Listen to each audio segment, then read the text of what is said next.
Good morning mga Lodi. So, eto ang update natin sa Blam. Ngayon, tandaan nyo na may mga task na dapat nyo gawin. Pero dito sa kanilang wallet, pwede ka na mag-connect. Okay? Connect mo lang. Pero yung dati kong kinoconnect, yung para isang wallet lang gawin ko yun lagi. Yung isang wallet lang ako para mas maganda. Yun, connected na siya ng active. So, ngayon, dito sa referral program nila, wala nang limit ata. So, pwede ka na mag-invite, hindi na lang 10. Pwede mong i-share yung mga link mo para makakuha ka pa ng mga coins. Okay, so yan. So, next, meron ata silang piniprepare na wallet, Blam wallet. Yun lang, update natin dito sa Blam. Parang may nabasa ako na nasabi, medyo matagal pa to, pero okay lang kasi medyo maayos naman yung team.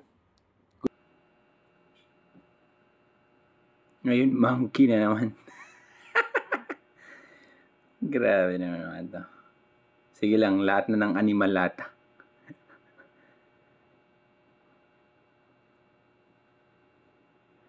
Okay, pwede mo nang i-withdraw. Okay. Check natin kung pwede nating i-withdraw yung nakuha natin.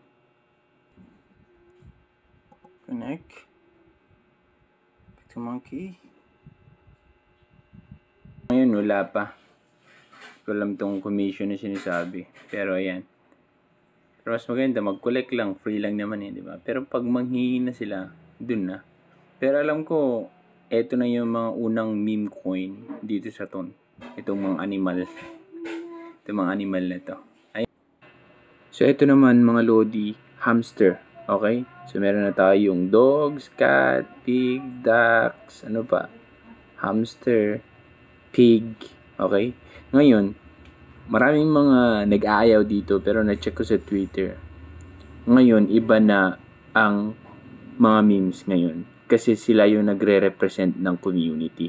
So, ibig sabihin nito, basta may memes, may value yan kasi nga representation yan ng isang community. So, mga Lodi, habang free ang mga to, di natin alam kung ano mangyayari. Lalo na ngayon, believer yung CEO ng BlackRock sa Bitcoin na nung una, negative siya. Pero after studying daw, naniwala siya. So, malaking impact yan, mga Lodi. BlackRock yan. At isa pa, pag manalo si Trump sa pagka-presidente, pro-Bitcoin to eh. Ibig sabihin, pro-cryptocurrency siya. Ngayon, malaking impact din yan once na manalo siya bilang isang presidente, mga Lodi. So, ayan mga Lodi, habang alam na natin na merong pera, may free sa crypto at magkakapera ka, i-grab na natin kasi sasabihin ko na naman, hindi ito forever na magbibigay na may airdrop lagi. Okay?